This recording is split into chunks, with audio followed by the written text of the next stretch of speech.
If you ask anyone in Aurora, Colorado back in those days, they'd tell you David Miller was the kind of man you'd bet your paycheck on. Steady, reliable, the guy who shoveled your driveway in the winter and flipped burgers at the block party in the summer. He wasn't flashy, but in America, that's sometimes the most dangerous kind of man to underestimate. He had what most would call the suburban jackpot. A wife who looked like she'd walked out of a Target catalog, 2 kids who played soccer on Saturdays, and a business partner who was practically a brother. And yet every so-called perfect picture in this country has cracks, the kind you can only see under fluorescent light, like in a Walmart dressing room at 2 a.m. David thought he had a loving family, a thriving construction company, and the American dream on layaway. But if you've ever read one of those true crime Reddit threads, you already know what happens when men ignore the smell of betrayal because they're too busy working overtime.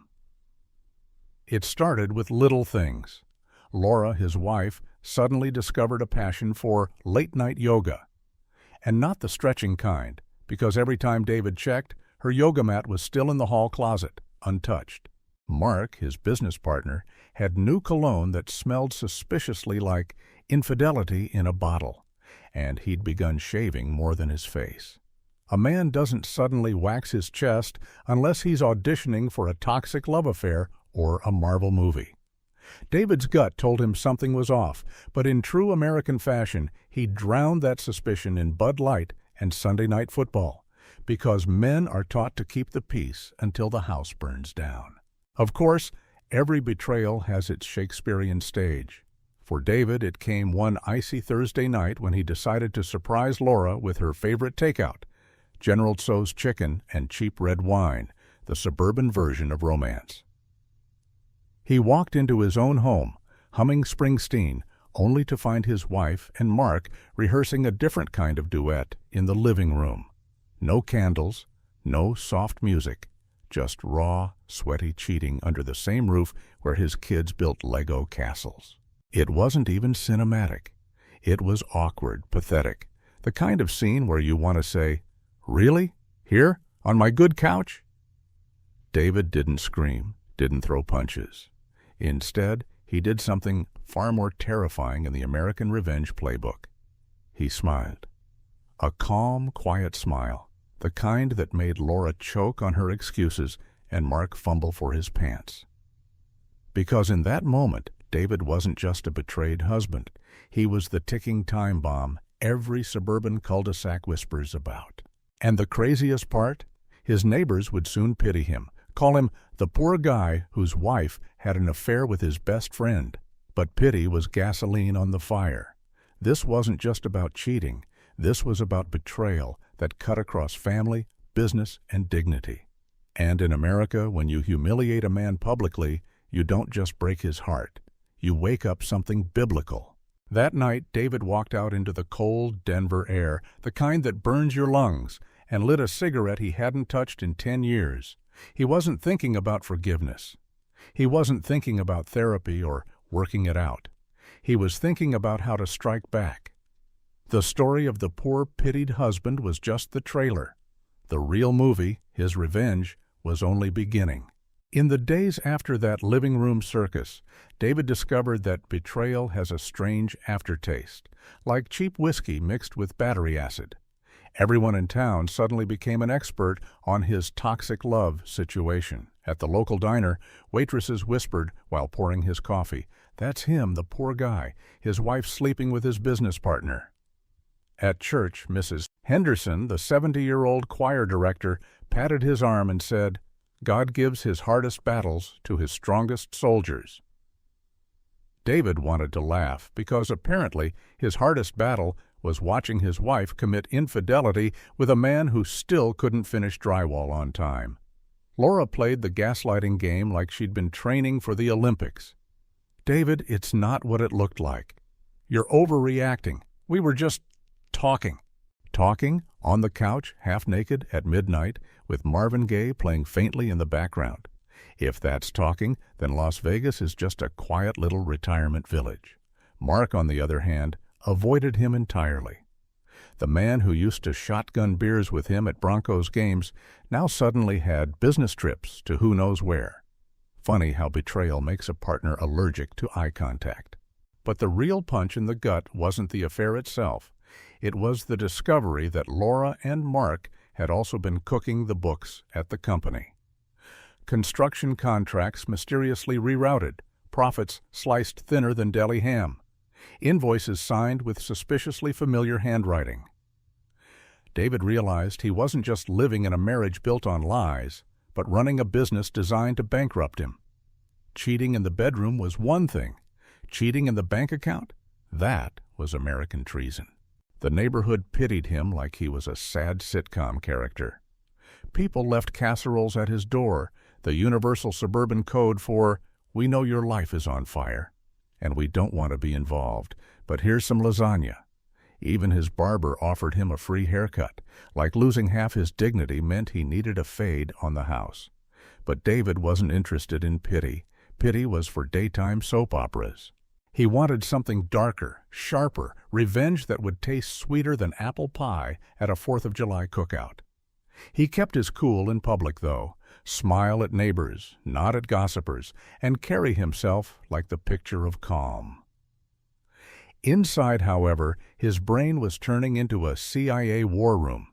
He started pulling bank records, saving screenshots, even hiring a buddy's cousin who claimed he once helped hack into PayPal in '09.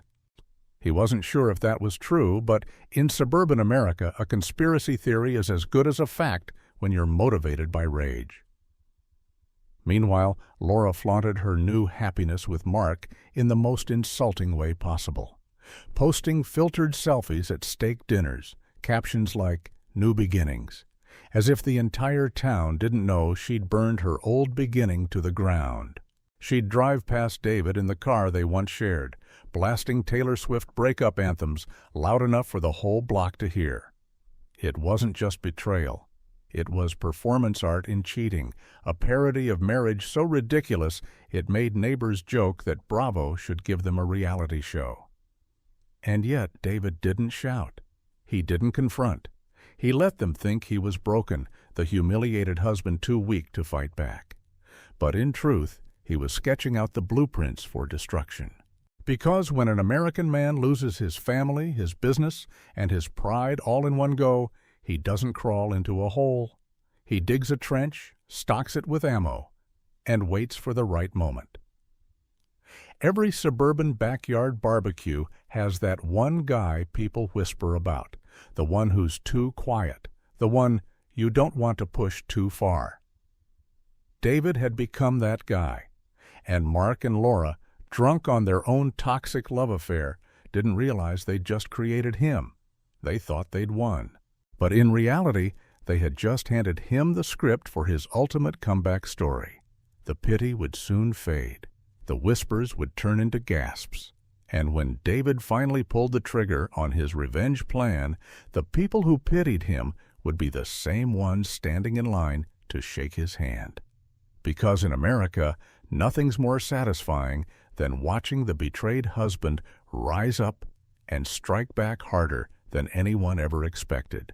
By the 3rd week, David had fully evolved from pitiful betrayed husband into what his neighbor Bill jokingly called suburban Batman. He wasn't brooding on rooftops, but he was sitting in his Chevy Silverado outside Mark's condo at 2 a.m. with a notebook, binoculars, and a thermos of gas station coffee, charting movements like some discount CIA operative. People in town thought he was depressed. They didn't know he was running a full-blown counterintelligence operation fueled by betrayal, infidelity, and a very American thirst for revenge. He started with the company. While Laura was busy posting Instagram reels about self-love and Mark was flexing his new Rolex like he'd won the lottery, David was quietly pulling every financial record he could. At the local bar, he overheard 2 subcontractors complaining about not getting paid. He bought them beers, let them vent, then smiled that same eerie smile he'd given Laura the night he caught her. Soon he had a folder so thick with evidence of fraud that even a small-town judge in cowboy boots would have to choke on it. But David didn't stop there. No, His plan had to be theatrical. Americans don't just want justice. They want entertainment, a story that'll make the evening news and have neighbors gossiping at the mailbox for decades. So he leaned into the parody of it all. He called his cousin Tommy, who once claimed to have staged an alien sighting in Nevada, and told him, "I need a show." Tommy grinned. "You want conspiracy theory level, or just humiliation?" David answered, "Both." At home, Laura still tried to play the toxic love martyr. She left passive-aggressive notes like, "Maybe if you had paid more attention to me," as if cheating with your husband's business partner was just a quirky hobby like knitting. David collected every note, every screenshot, every bank slip, building his arsenal like he was preparing for the suburban version of D-Day. Even his kids started noticing. One night his son asked, "Dad, why do you smile so much now, even when Mom yells?" David patted his shoulder and said, "Because, son, revenge is a dish best served at a shareholder meeting." The kid didn't get it, but someday in therapy he'd understand. And oh, the theatrics David dreamed up. He started drafting a PowerPoint presentation titled "The Greatest Hits of Betrayal," complete with pie charts of stolen profits and stock images of broken hearts. He practiced his speech in front of the mirror, mixing boardroom jargon with Bible verses just to keep people guessing. Because nothing says American drama like a man quoting scripture while ruining his ex-wife's Instagram boyfriend. Neighbors who pitied him were now suspicious. Why did David seem so calm? Why did he walk around like he was in on a joke no one else knew? Mrs. Henderson from the choir whispered, "That man's planning something." And she wasn't wrong. In fact, David leaked just enough breadcrumbs, smirks, vague comments, a sudden new suit to make the gossip swirl. Let them speculate. A little paranoia never hurt a revenge plot. Meanwhile, Laura and Mark kept underestimating him. They thought they were starring in their own Hallmark love story, two souls finding each other after betrayal. What they didn't know was that they were extras in David's dark comedy. He let them flaunt their toxic love at steakhouses, let them pose for pictures at company events, all while setting traps behind the scenes. Because the best revenge isn't sudden, it's slow, inevitable, and served with the sweet taste of poetic justice. By the end of that month, David had built what he called his arsenal of truth. A binder thicker than a Bible, flash drives full of incriminating data, and a few choice recordings that would make Laura's face turn the color of a ripe tomato at Thanksgiving dinner. He wasn't just ready to expose their cheating. He was about to strip their social masks in front of everyone who ever bought into their picture-perfect lie. The only question left was timing. Should he unleash it at the company's quarterly shareholder meeting? Or maybe at the town's annual charity gala, where Laura loved to show off her pearls? Either way, he knew the stage had to be big enough, because in America, revenge isn't just personal, it's a performance. And David Miller, the man everyone pitied, was about to give the show of his life. The night of the big reveal came dressed in sequins and steak knives. The Aurora Community Charity Gala, where suburban America put on its shiniest rented tuxedos to pretend they weren't drowning in mortgage debt, was the perfect stage. Laura loved this event. She'd glide in like she was Jackie Kennedy reincarnated, dripping in pearls bought with David's money and Mark's stolen profits. Mark strutted beside her, chest waxed and shining under the chandelier light, looking like a dollar store James Bond. The two of them thought this was their victory lap, their coming-out party as the new power couple. What they didn't know was that David had rehearsed their downfall like it was Broadway. He arrived calm, sharp suit, hair slicked back like he'd just walked out of a Wall Street revenge fantasy. Neighbors whispered as he passed, "That's him, poor David, still showing up after all that betrayal." Oh, how little they knew. He wasn't poor David anymore. He was David too. Zero, the betrayed husband turned avenger, ready to turn a charity gala into an episode of Dateline. The dinner dragged on. Rubbery chicken, overcooked potatoes, fake smiles. But David waited. He waited until the wine was poured, until Laura's laugh rang out across the room like nails on a chalkboard. Then he stood, tapped his glass with a fork, and said, "Ladies and gentlemen, I'd like to make a toast." The room hushed. Laura beamed, thinking for once David might actually be giving her public praise. Mark smirked like the king of betrayal himself. Perfect. David clicked a small remote in his hand, and the projector screen behind him lit up. Title slide, "The Truth About Family, Betrayal, and Business," with his company's logo plastered across it. Gasps, murmurs. The first slide rolled in, photos of Laura and Mark, grainy but unmistakable, tangled in each other's arms. The crowd erupted in whispers. Laura froze, her fake pearls suddenly tighter around her neck. Mark turned pale, as if he'd seen the ghost of his credit score. But David wasn't done. Oh no. This wasn't just about cheating. It was about exposing the entire empire of infidelity and fraud. Slide after slide showed bank transfers, emails, fake invoices, charts labeled "How Mark and Laura Stole From Us All." He cracked jokes between slides like a late-night comedian. Here you'll see Laura claiming she was at Bible study. Interesting how Bible study now happens at the Marriott downtown. Must be a new denomination. The crowd laughed nervously. Even Mrs. Henderson from the choir clutched her pearls and muttered, "Lord, have mercy." By the final slide, the room wasn't whispering anymore. It was roaring. Mark's face glistened with sweat. Laura's mascara ran down like black rivers. And the entire neighborhood now saw them not as lovers, but as traitors. David raised his glass one last time and said, "To family, to loyalty, and to never underestimating the quiet guy."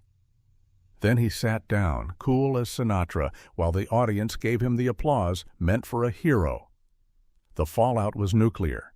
Mark was booted from the company by morning, lawsuits flying faster than gossip. Laura's social media empire of new beginnings vanished overnight. Even her closest friends stopped answering her calls, because in suburbia, betrayal spreads faster than wildfire. David, the man everyone pitied, was suddenly the man everyone respected. He wasn't just the betrayed husband anymore. He was the legend who struck back without throwing a single punch. In the weeks that followed, David rebuilt.